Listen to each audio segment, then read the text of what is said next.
menos. Queridos, palavra de Deus, abra aí a sua Bíblia, em Isaías capítulo 34.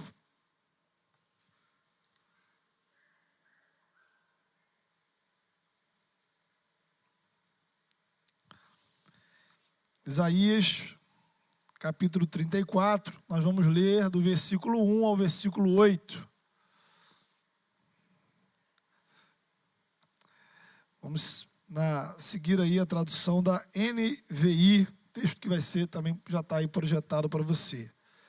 Diz assim, palavra de Deus: aproximem-se nações e escutem, prestem atenção, ó povos, que o ouçam a terra e tudo o que nela há, o mundo e tudo o que dele procede. O Senhor está indignado contra todas as nações, sua ira está contra todos os seus exércitos. Ele os destruirá totalmente, ele os entregará à matança. Seus mortos serão lançados fora, e os seus cadáveres exalarão mau cheiro. Os montes se encharcarão do sangue deles. As estrelas dos céus serão todas dissolvidas, e os céus se enrolarão como um pergaminho. Todo o exército celeste cairá, como folhas secas da videira e da figueira. Quando minha espada embriagar-se nos céus, saibam que ela descerá para julgar Edom, povo que condenei à destruição. A espada do Senhor está banhada em sangue, está coberta de gordura, sangue de cordeiros e de bodes, gordura dos rins de carneiros. Pois o Senhor exige sacrifício em Bosra e grande matança em Edom. Com eles cairão os bois selvagens e os novilhos com os touros. A terra deles ficará ensopada de sangue, e o pó se encharcará de gordura. Pois o Senhor terá o seu dia de vingança, um ano de retribuição, para defender a causa de Sião. Amém. Queridos, a pergunta é a seguinte: se Deus é bom, por que o mal existe? Se Deus é todo-poderoso, por que Ele permite o mal? Como acreditar em Deus quando olhamos ao nosso redor e vemos circunstâncias tão caóticas? São questões que acompanham a humanidade há muitos séculos. Grandes teólogos e filósofos já escreveram muitas páginas sobre essa questão. E até hoje é um tipo de dificuldade que muitos usam para, inclusive, deixar a igreja ou não se tornarem cristãos, especialmente em ambientes universitários. É comum ouvirmos frases do tipo: que Deus é esse que permite milhares de pessoas morrerem de fome na África, ou que não faz nada diante de tanta violência ao nosso redor? Então, para ficar claro, logo de início, nós não estamos aqui para defender Deus, né? Deus, ele não precisa de advogados, Deus sabe se defender sozinho. Mas, enquanto cristãos, nós precisamos refletir sobre esse assunto, buscarmos orientação na palavra. Louvado seja Deus, encontramos na Escritura alguns tópicos, alguns pontos que ajudam a gente a compreender esse tema, que é um tema complexo, e a gente não promete fazer aqui uma explicação exaustiva sobre todos os aspectos da questão. Mas, nesse texto, no profeta Isaías, há um determinado tópico que ajuda a gente a compreender essa relação entre Deus e o mal. E esse tópico é o juízo, que é um outro assunto que a gente também não entende muito bem. O que significa juízo final? Será que realmente haverá um juízo final? quando será, como será. E aí a gente começa a destrinchar isso quando a gente entende que a Bíblia está contando para a gente uma história. E essa história, né, começa em Gênesis. Então, o mundo, a criação inteira, o universo inteiro faz parte dessa história que tem início em Gênesis, tem como centro os evangelhos e tem como grande ápice e conclusão o Apocalipse. Então, lá em Gênesis, nós encontramos a criação, o início. Deus é apresentado como Criador. Isaías, inclusive, vai lembrar isso várias vezes, né? Nós vamos encontrar aí versículos onde o Senhor diz: eu sou o Senhor, aquele que fez todas as coisas, que sozinho criou os céus e a terra. E, em geral, a gente não tem dificuldades, né? Digo assim, enquanto cristãos, dificuldade de acreditar que Deus é o Criador, né? O problema começa em a gente acreditar que Deus é Senhor. Isto é, a gente compreender que Ele governa toda a criação. Não apenas criou, mas é rei sobre todas as coisas. Estabeleceu regras para o funcionamento da criação, o que significa dizer que o certo e o errado dependem de Deus. O universo foi estabelecido com base na vontade dele e para existir em relacionamento com ele. Então há princípios fundamentais para a existência da natureza e do ser humano, princípios que foram estabelecidos pelo Eterno. Então, o justo e o correto, né, sempre serão, em última análise, correspondentes à vontade do Senhor. Só que Deus nos criou em liberdade e nós usamos da nossa liberdade para nos rebelar contra Deus. A criação se voltou contra o Criador. Criamos nossos próprios deuses à nossa imagem e semelhança, nossas próprias leis, nossas próprias regras. O pecado nos leva para longe de Deus e para longe da vontade de Deus. E aí entra em cena a necessidade do juízo. Se Deus é Deus, se Ele realmente é Senhor sobre todas as coisas, se Ele realmente leva a sério a sua vontade, os princípios que Ele estabeleceu, Ele precisa fazer algo diante dessa realidade caótica. Se Ele é perfeitamente santo, Ele não pode tolerar o pecado. Então Ele precisa fazer alguma coisa diante do que está acontecendo ao nosso redor. Então, a reação de Deus a esse estado pecaminoso será descrita no nosso texto, e em outros lugares da Bíblia, pela palavra ira. Está aí no versículo 2 do nosso texto. O Senhor está indignado. A sua ira está contra todos os povos. Então, a ira de Deus, irmãos, não é algum tipo de fúria descontrolada, né? Não é que Deus está com raiva, irritado, com ódio. A ira do Senhor é a justa retribuição ao pecado humano. Então, a criação resolve se rebelar contra Deus, contra o Criador, ela vai sofrer as consequências da sua rebelião. Faz parte da justiça de Deus, da justiça que o próprio Criador estabeleceu. Então, justiça e santidade exigem que a injustiça e o pecado sejam punidos. A humanidade resolveu ouvir a serpente, ela vai colher o que plantou. Quem semeou o pecado? A rebelião, a autonomia espiritual, idolatria, desobediência, incredulidade, vai colher morte, condenação, inferno.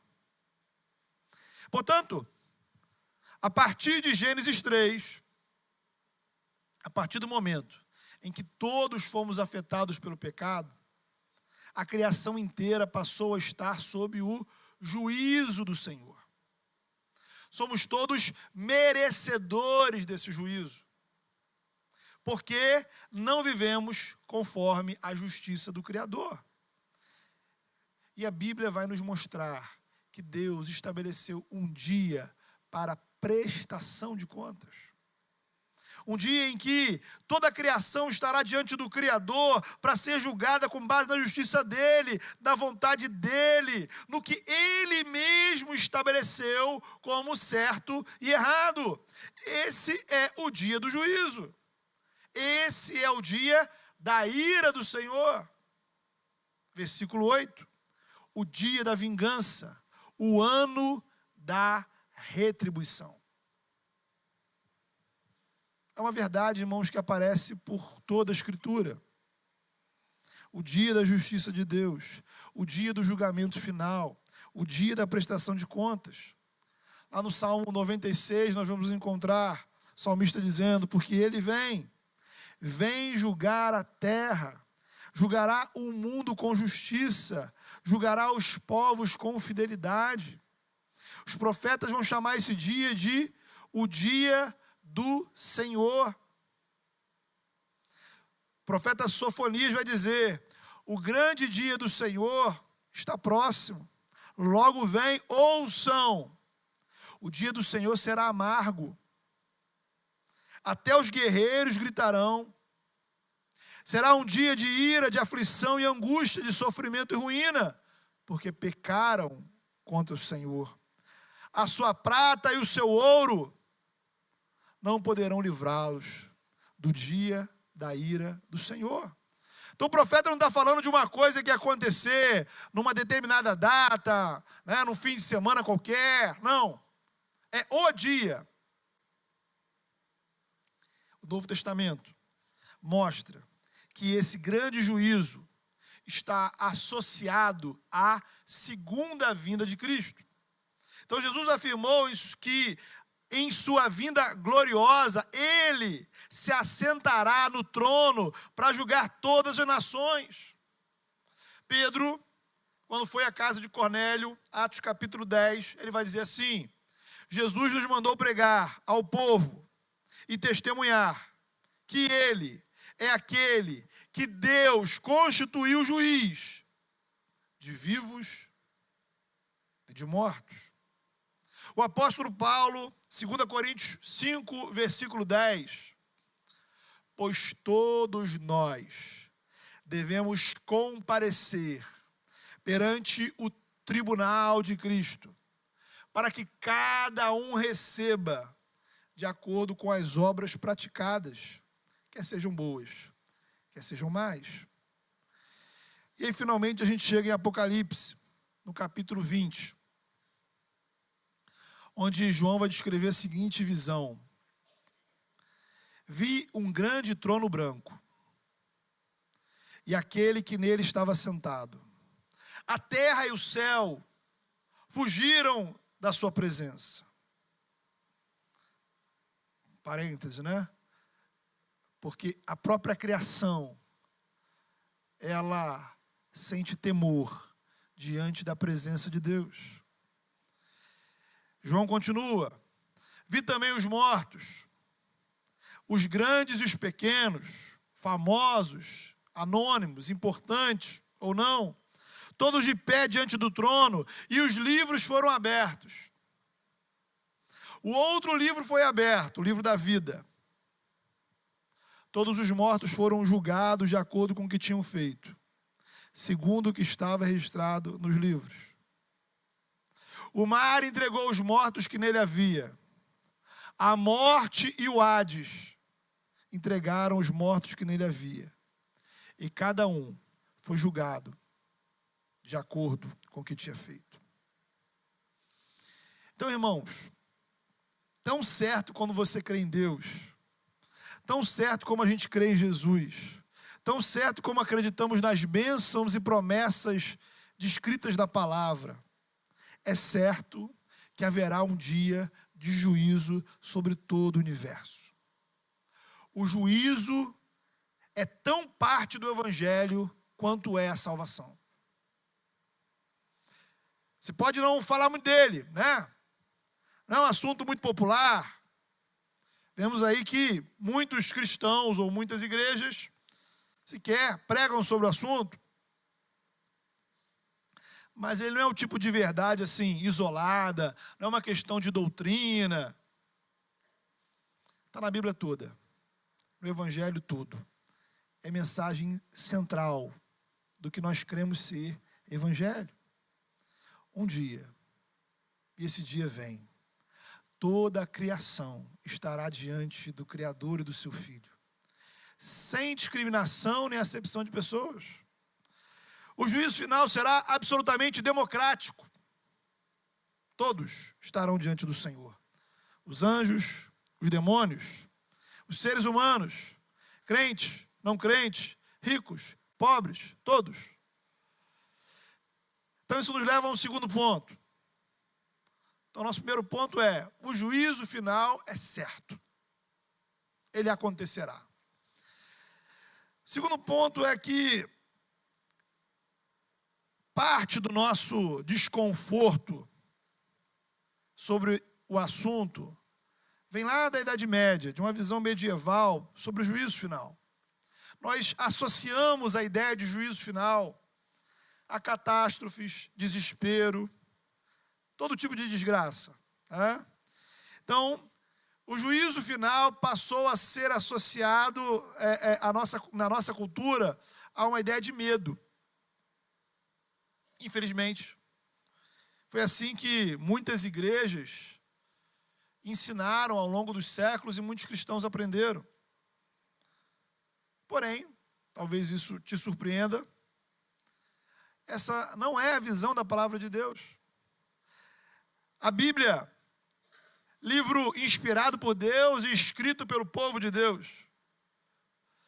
E na perspectiva do povo de Deus, juízo é dia de esperança. Acredite se quiser. É um dia esperado e desejado. Como assim esperado e desejado? Por 3 motivos.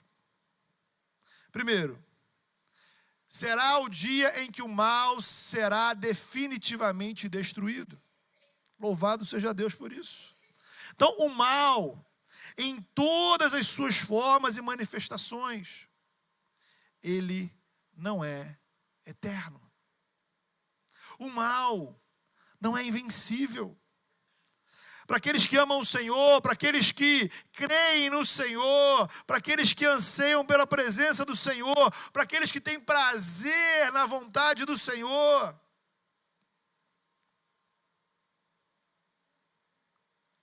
Louvado seja Deus. O mal um dia acabará.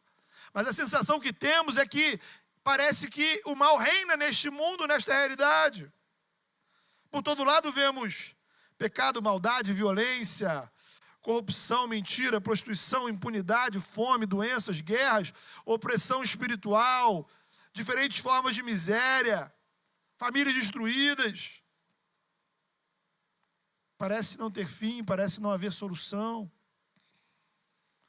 Olhando assim, a impressão que temos é que o diabo está vencendo. Será que não? Parece que nesse mundo só ganha quem faz o errado. Só sobrevivemos se nos rendermos ao mal. O importante não é o caráter. O importante é poder, dinheiro, influência. O crime está por todo lado e a justiça parece mais cega do que nunca. E aí vem a pergunta: onde está Deus? Será que Deus não fará nada para impedir isso tudo? E a resposta bíblica é sim, Ele fará. Na verdade, Ele já marcou a data. já está na agenda do universo. Um dia, toda a impunidade será revertida. A justiça de Deus triunfará sobre todas as injustiças humanas. Louvado seja Deus por isso. Juízo final é a justiça de Deus prevalecendo, triunfando. Dos mais ricos e poderosos aos mais pobres e miseráveis, um dia todos dobrarão os seus joelhos diante de Jesus Cristo e terão que admitir que Ele é Senhor. Um dia, o diabo, os demônios, entidades, forças malignas, o pecado e a própria morte serão lançados por Jesus no lago de fogo e enxofre. Um dia, as guerras chegarão ao fim. As doenças já não existirão. Não haverá mais fome. As dores do corpo e da alma serão totalmente curadas. Tristeza e angústia não mais existirão. Toda maldade será definitivamente punida pelo Senhor. Assim, em primeiro lugar, o dia do juízo é dia de esperança, porque todo mal, seja ele reconhecido ou não pela humanidade, ele será extinto pelo Criador. Em segundo lugar, o dia do juízo é dia de esperança, porque nesse dia, o bem será reconhecido como bem, o certo será reconhecido como certo. É um ponto que normalmente nos passa despercebidos. Porque a gente olha para o dia do juízo apenas como condenação e morremos de medo. Mas esse dia será o dia que em aqueles que colocaram a sua fé e confiança no Senhor, buscaram viver de acordo com a vontade do Senhor, verão que valeu a pena servirem ao Senhor. Será o dia em que os servos do Senhor ouvirão: muito bem, servo bom e fiel. Você foi fiel no pouco, sobre o muito te colocarei.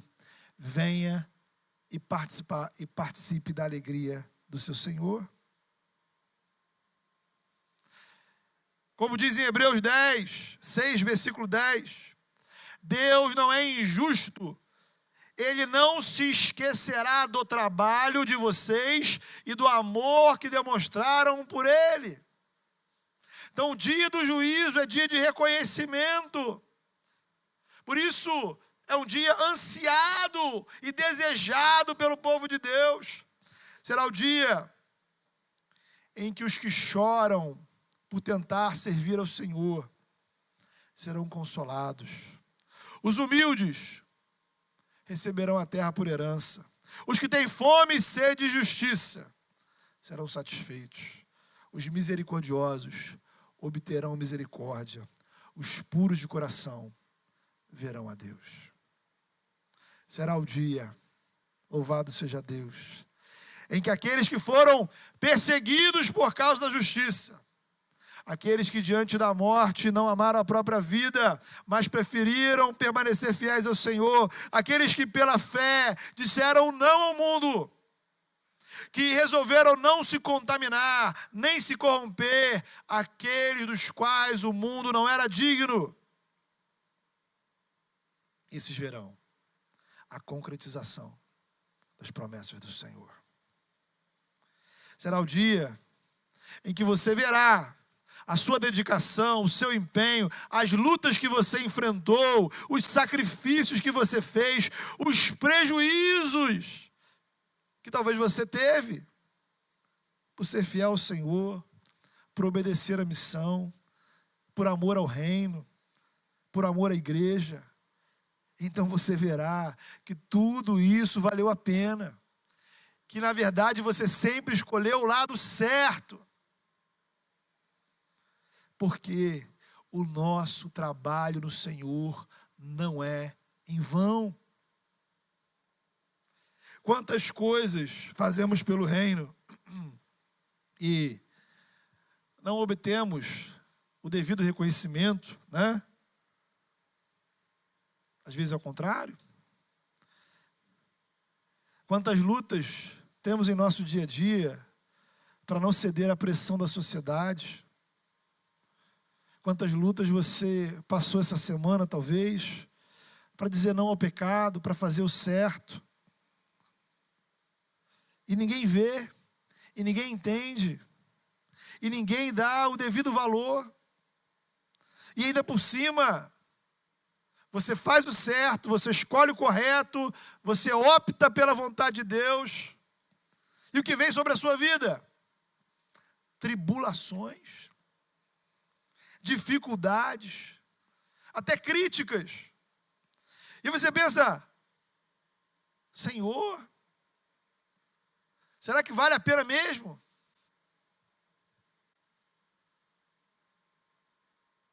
A resposta é, em alto e bom som, vale. Porque Ele vê o que ninguém vê.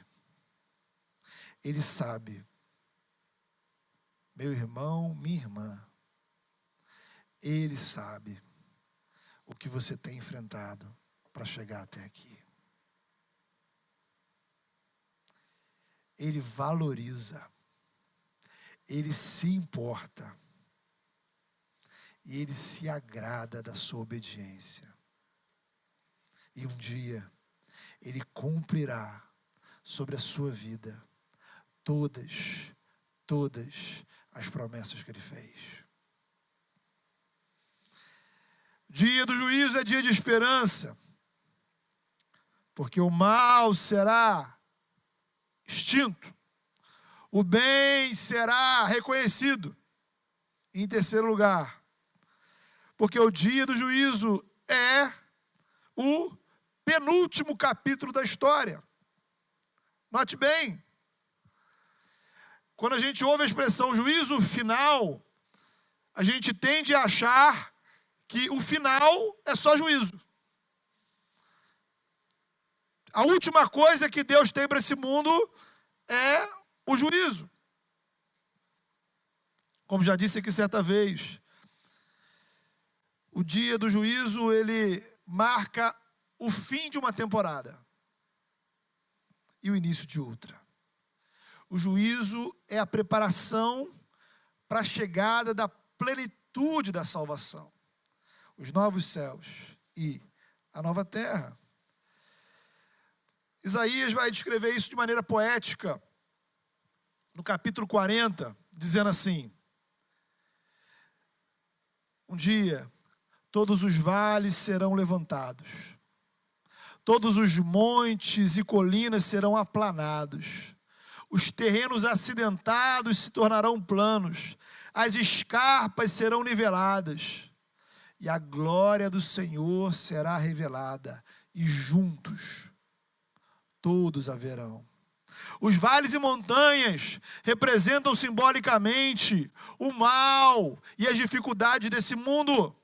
Então, no dia do juízo, tudo será consertado, tanto no plano espiritual quanto no plano físico. E então, o universo estará pronto para se unir ao céu. Veja, Apocalipse 20, o texto do trono branco, que acabamos de ler, não é o último capítulo do Apocalipse. A Bíblia não termina com o juízo. O juízo é o que precede a redenção final. O juízo de Deus precisa sim vir sobre esse mundo, para que então contemplemos a nova Jerusalém que desce do céu e o próprio Criador vindo habitar na criação, onde todas as coisas serão feitas novas, o lugar, a realidade em que não haverá mais morte, nem tristeza, nem dor, nem lágrimas. O trono de Deus e do Cordeiro estará lá. Os seus servos o servirão, e eles verão a face de Cristo, e o seu nome estará em suas testas. A glória de Deus os iluminará, e eles reinarão para sempre. É o que diz Apocalipse capítulo 22. O último capítulo da Bíblia. O juízo é Deus pondo a casa em ordem. Deus vem. Ele vem arrumar a casa. Para que nós e Ele, e a criação, possamos, enfim, viver a comunhão para a qual Ele mesmo nos criou. Glória a Deus por isso. Então, queridos, recapitulando, o juízo final é uma certeza. Ele é necessário por causa da justiça e santidade de Deus. O juízo, o dia do juízo é esperança para o povo de Deus. Por 3 motivos. Porque será o fim do mal, porque a fé e a obediência serão reconhecidas, veremos que valeu a pena servir o Senhor, e é a preparação para a chegada da Nova Jerusalém. Agora, há uma outra pergunta que merece a nossa consideração aqui. Por que Deus não executa logo esse juízo? Por que Deus não resolve esse negócio logo? Né? Acaba com tudo. Né? Na verdade, por que Deus não fez isso lá em Gênesis? A resposta bíblica é que Deus adia o juízo final, atrasa o juízo final, com vistas ao nosso arrependimento. Deus adiou o juízo para que nesse meio tempo o evangelho seja proclamado. Vivemos então o tempo da paciência de Deus, que é o tempo em que temos a oportunidade de ouvir o evangelho, nos arrepender, sermos salvos. Veja as conexões, né, entre evangelho e juízo. Primeiramente, o evangelho é a notificação de Deus de que você está em débito espiritual, e que haverá uma prestação de contas. Sabe aquela notificação que chega na sua casa, informando lá que você tem uma dívida? Às vezes você nem sabe. É mais ou menos o que o evangelho faz com a gente. A maioria das pessoas acha que tem dívida nenhuma com Deus. Na verdade é o contrário, né? É Deus que está devendo a elas. Afinal de contas, ora, nós nos avaliamos pelos padrões, pelos nossos próprios padrões. Então, considerando a média da sociedade, pô, estou bem pra caramba. Considerando os meus vizinhos, minha família, ó, pessoal lá do trabalho, lá da escola, estou muito bem. Só que Isaías vai nos dizer que, diante de Deus, a nossa justiça, veja que interessante, os nossos padrões de justiça são como trapos de imundície. Literalmente é o que Isaías diz. O melhor, o seu padrão, o seu melhor para Deus, está mais sujo do que um pano de chão imundo. O Evangelho vem nos mostrar que somos pecadores, que somos merecedores da condenação de um Deus santo. E haverá um dia que estaremos diante dele, prestando conta de tudo que fizemos. Agora, o Evangelho, ele notifica do débito, mas ele também oferece o perdão. Deus oferece perdão integral para a nossa dívida. A nossa dívida é com Ele.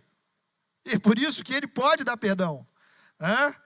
O prejuízo, Ele assumiu sobre si mesmo na cruz do Calvário.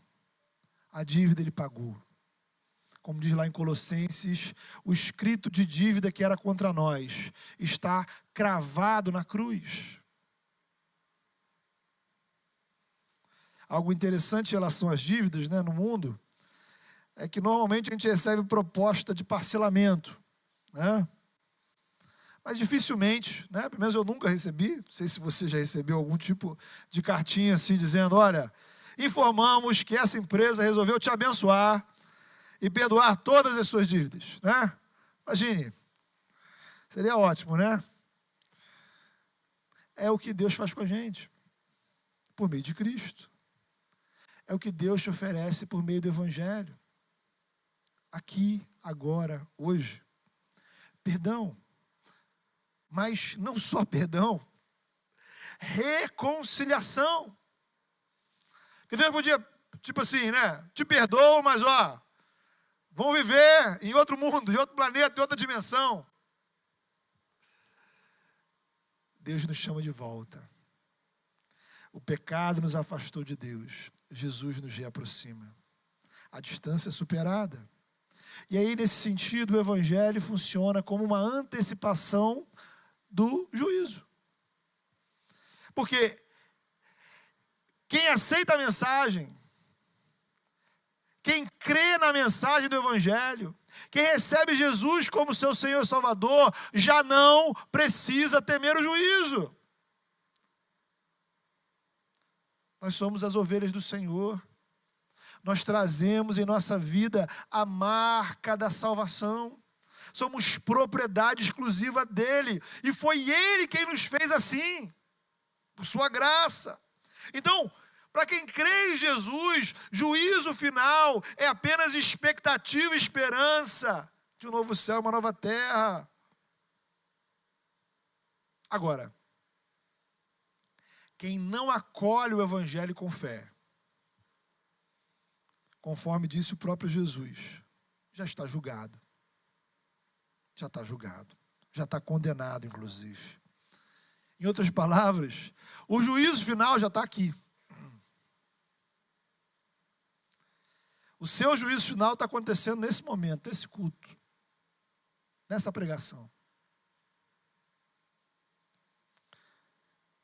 Como você responde hoje, aqui, agora, determina o seu futuro, o seu presente, a sua vida nesse mundo e a sua vida após a morte. Isso nos leva ao nosso último tópico. Enquanto o juízo de Deus não chega, enquanto vivemos o tempo do Evangelho, o tempo da oportunidade de salvação, o tempo da paciência de Deus, Deus envia sobre a criação o que nós podemos chamar de juízos parciais. É o que significa os selos, os cavaleiros, lá do Apocalipse e outras sequências ali no livro, né? São intervenções de Deus na história. Antes do juízo final, que será total, definitivo sobre todos, os juízos parciais de Deus são parcelas dessa ira do Senhor, que vão pingando sobre a humanidade. Os profetas, eles descreveram a ira de Deus como uma taça. Então, uma taça que vai se enchendo. E um dia ela será derramada. Então, é como se essa taça, antes de ser totalmente derramada, ela vai pingando. Então, Deus permite que a humanidade colha o mal que tem plantado. E Deus usa o nosso próprio mal. Deus usa a própria ação de Satanás, veja você, como forma de mostrar para a humanidade que existe algo errado. Então Deus permite a destruição da natureza, a violência, as guerras, sofrimento, a ação maligna sobre a vida daqueles que não foram libertos por Cristo. Aí você pode perguntar, mas por que Deus permite isso? Primeiro, para conter o próprio mal. O mundo é mau. Desde a criação, desde Gênesis 3, o mundo é mau. Jaz no maligno. Agora, ele nunca é totalmente mau. Deus pode não fazer o que você gostaria que ele fizesse, mas acredite, ele está fazendo. Podemos não perceber, mas ele está agindo. Segundo, Deus permite o mal para nos lembrar que nós ainda não estamos no nosso destino final. Não chegamos ao céu, porque o céu não é aqui. Esse mundo nunca será céu. Coisas ruins acontecem com a gente, porque não é porque diretamente Deus está nos castigando. É porque habitamos um mundo caído, que precisa de conserto, mas que só será consertado no dia do juízo. E terceiro, para promover arrependimento. Os juízos parciais são para quebrar o orgulho e a confiança da humanidade nos falsos deuses, nos ídolos. Porque coisas ruins acontecem com a gente. Já demos algumas respostas. Mas às vezes, Deus está desafiando você ao quebrantamento. Deus está desafiando você ao arrependimento. Deus está desafiando você à conversão. Talvez seja a razão de coisas que estejam acontecendo na sua vida. Deus quer chamar a sua atenção. Então eu queria te convidar a orar nesse momento, a fechar os seus olhos e a colocar algumas questões diante do Senhor em oração. Em primeiro lugar, o Evangelho vem sobre nós, mostrando que nós temos uma dívida espiritual e que em Jesus há perdão para as nossas vidas. A primeira pergunta e fundamental pergunta é: a sua confiança está totalmente em Cristo Jesus? A sua confiança está totalmente no Senhor?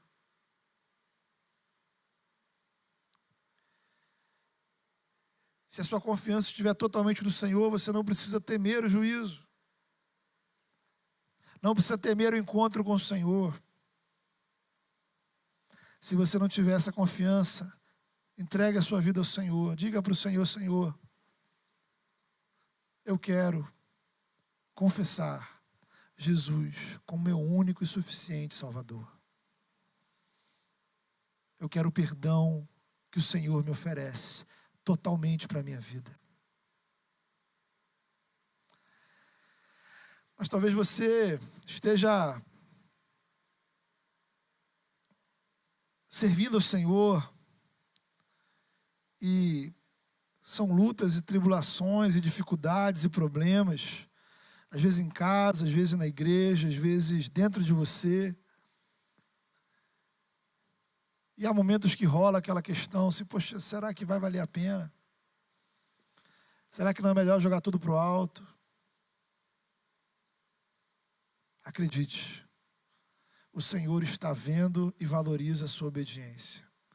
O Senhor está vendo e valoriza a sua fidelidade. O Senhor vê cada não que você dá ao pecado. O Senhor vê, valoriza e se alegra com cada sacrifício que você faz para permanecer em santidade diante de Deus. E um dia, Ele dirá para você: servo bom e fiel.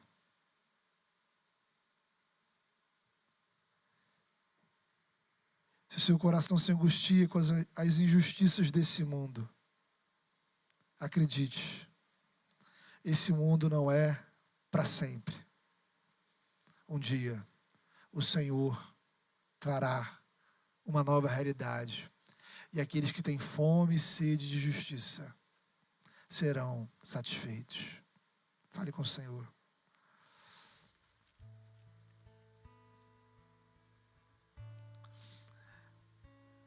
Deus, em nome de Jesus, ó Pai, que Teu Espírito Santo, ó Pai, testifique no coração do Teu povo sem a Tua palavra. Aqueles, ó Pai, que ainda não têm uma convicção espiritual acerca da salvação em Jesus.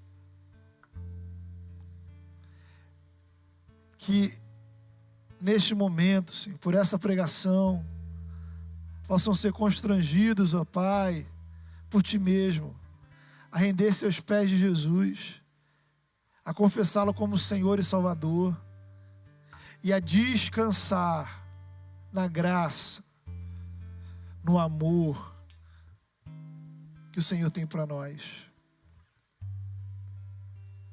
Que todo sentimento de culpa, que todo medo possam ser removidos do nosso coração. Que possamos, ó Pai, desfrutar da alegria da salvação, crendo que não há condenação para aqueles que estão em Cristo Jesus, e que nada nem ninguém nunca nos separará do teu amor. Obrigado, louvado seja o teu nome, Senhor, pelo teu perdão.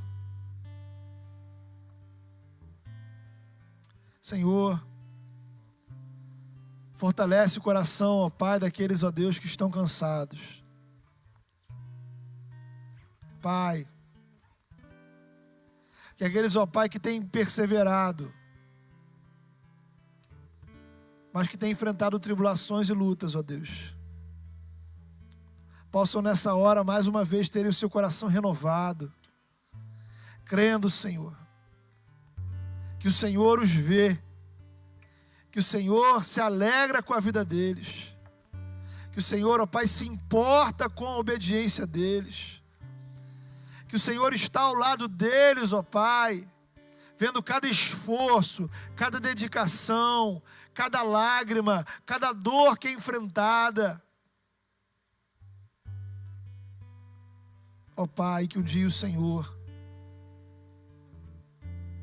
reconhecerá isso e nós estaremos diante do Senhor. Ah, Deus, nos ajuda a conviver, ó Deus, com as injustiças desse mundo, não vivendo no padrão da injustiça, mas vivendo segundo o padrão do Senhor. Que possamos, ó Pai, promover a justiça do Senhor,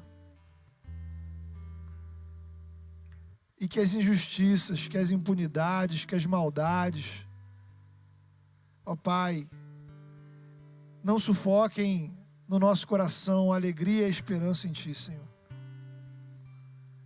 Ajuda-nos, ó Pai, a vivermos nesse mundo com os nossos olhos fixos no Senhor, nas promessas do Senhor, no Deus que vem julgar a terra, no Deus que vem extinguir o mal de forma definitiva, no Deus que vem trazer para o seu povo um banquete de alegria.